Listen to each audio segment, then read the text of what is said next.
question. Just on the decision to keep preparing here and not moving to PE, and then just the logistics behind being coach of two teams in the same week.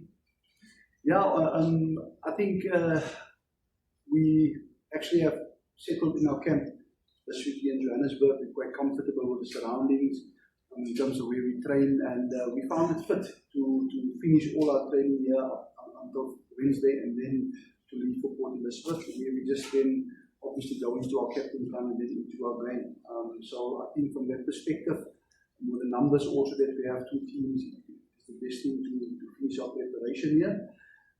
Yeah, and then obviously in terms of doubling up between two teams, obviously we try to keep things aligned in terms of our plans and the way we want to execute things, and that has been our approach in terms of whatever we've done in the different departments, and especially also from a line-out perspective also, so that we can apply those things that we want this year in terms of setting our standards and in terms of the plans that we are working on.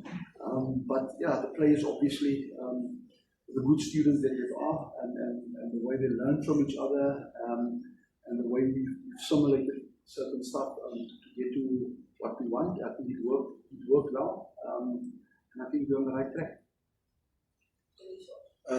Good morning.